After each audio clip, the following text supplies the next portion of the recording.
ndị nna anyị si na akwakiri ndị mmụọ aṅa ntị ndị Igbo anyị na-ekwu ya kwa ụbọchị na-akụziri Igbo sị ha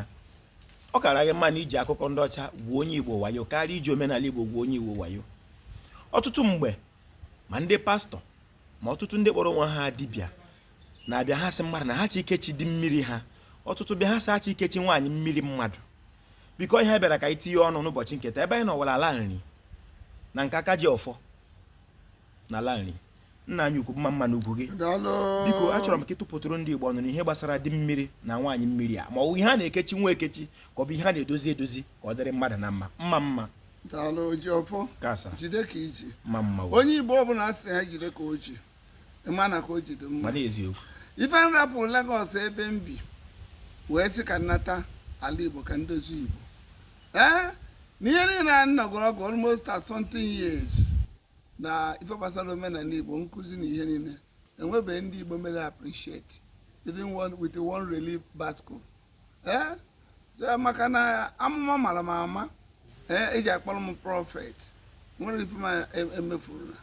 na ọra Robert and Evelyn his wife ji wee meme anointing as evangelist 77 ka na-ezi ozi ọma na-agasa chọọchị niile people were disputing tracts so nwere etu mesiri ejere Chukwu okike ụwa wee bịasị ka nje n'ala Igbo anyị ya n'ala Igbo nne kpọba mụ na mmiri nji wee bụrụ ihe nta bụ Grace Nwankwọ onye ọkpala n'Imo steeti bụ mmeketara ozi ọma wonde mbata na bịa na-ezi ozi ma ọsị m na mama na ọnwụnwa mmiri ka m bụ usi amamesogene na mbịa ka ntị ego ozi ọma ka ichegharịa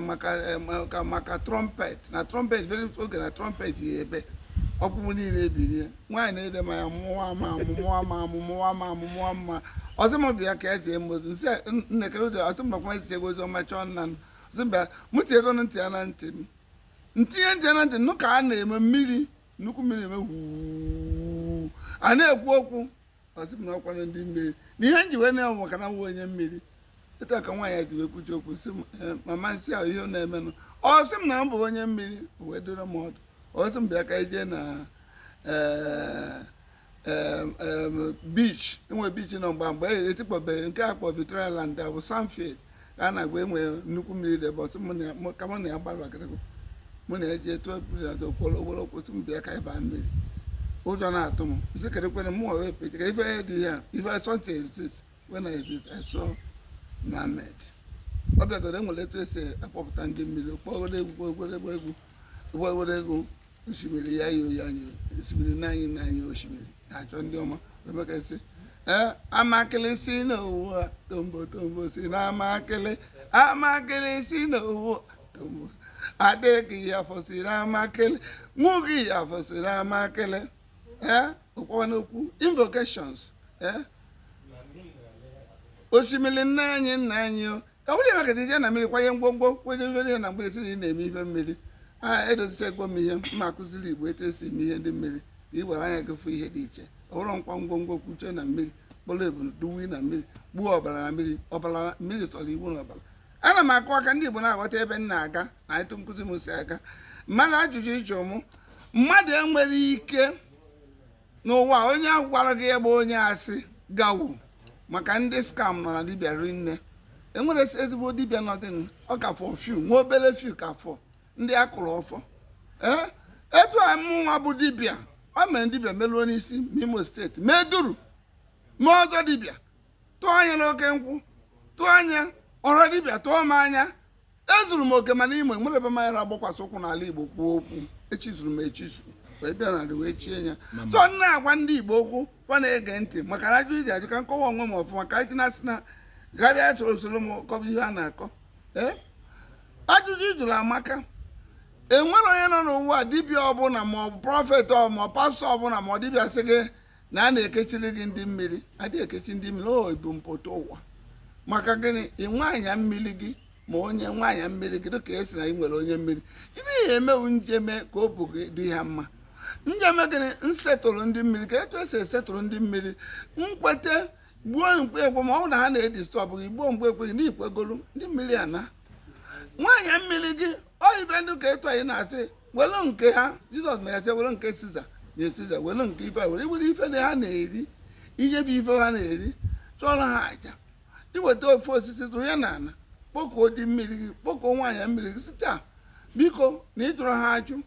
na ị mere gị na ịma na gị na ha soro na-alụ maka na etu Chineke si wee ke gị ịma nche njikere onye sị gị na eche niile na ọ ya emete ndị mmiri ya na ịmana onye wuo nnukwu asị bọdịba na-emebi mmanụ nke fa ihe ma nke fa na-agala onwe ha ị na-agala onwe gị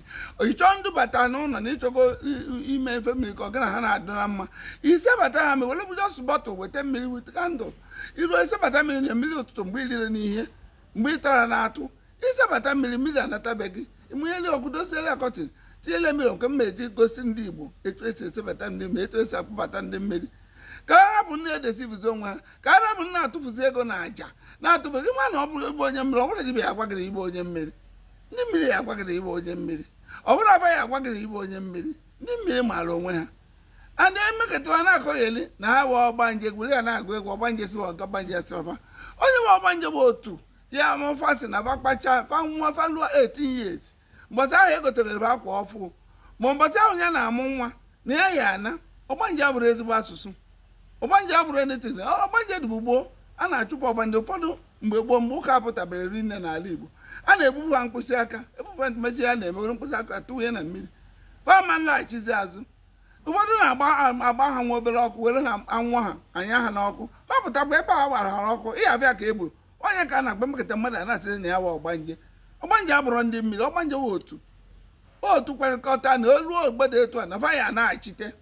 onye jizi ya emezi ọnụ na amụma ọgbanje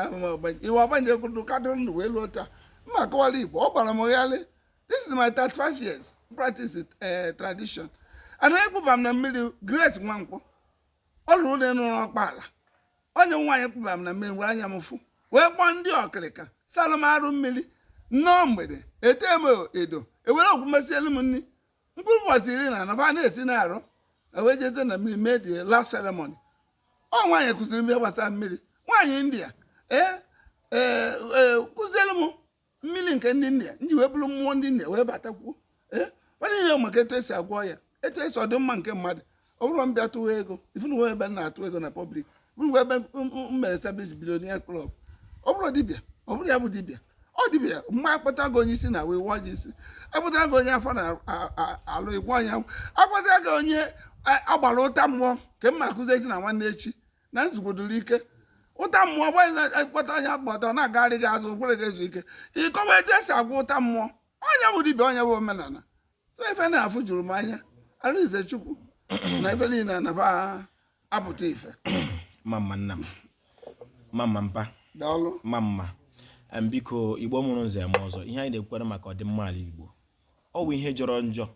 ọ jọgbudere na njọ shigbo nkapị na onye Igbo ga-anọ ewekwere omenala Igbo na-eri ya o nweghị onye ga-apụta n'ụwa kechi nworo gị dị mmiri ọ dịghị onye ga-apụta n'ụwa kechi nwe nwaanyị mmiri maka na mmadụ na mmụọ na-aza anị ihe a bụ ihe ya na mmadụ so bịa ụwa ịpụta ụwa dịka onye Igbo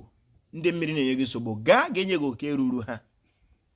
ibu mmiri ma ọ bụ ikpe ire ọma mana ọ wụrụ nke ịbịa gasị na ị gara ikechi nwaanyị mmiri gị ma ikechi dị mmiri gị ihe dị otu adịghị ihe anyị kwere ekwu ihe awụ ọtụtụ ndị Igbo ji ụjọ na ihere na-eme omenala Igbo ọ ihe mwute ndị okenye anyị kwa na ekelere m Chineke na m gakwuru onye dịka oke dimkpa ọtụtụ ndị nna anyị ha ọ ihe mwute na anyị nwawa ụmụaka pụtara na-achọpụta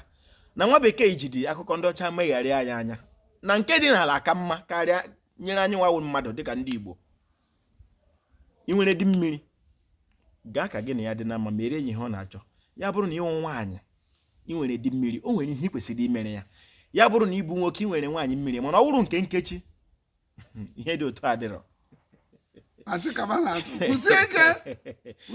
ihe anyị na-achọ n'ụbọchị nke taa bụ otu a ga-esi mee omenala Igbo ka ọ dị mma maka anyị nwa na ụmụ anyị na-abịa n'azụ maka ọ ga-epepụ kwesị onye a mụrụ ya mụta ibe ya biko Igbo mụrụ nze m ọzọ ihu ihe onyonyo ọ dịghị mkpa dị mma tụsaa ya maka eziokwu bụ ndụ eziokwu bụ ilu Ojofọ kelere Igbo ọ ga-adịrị Igbo la mma a sị m na okwu nke ụbọchị nke taa na ọ dị n'ọfọ biko Igbo mụrụ nze m ọzọ anaghị ekechi dị mmiri anaghị ekechi nwaanyị mmiri kama mere ihe ha na-achọ ka ha gọzie gị ngọzi ha nyere gị ka ọ dịrị gị la mma Igbo mma mmanụ ya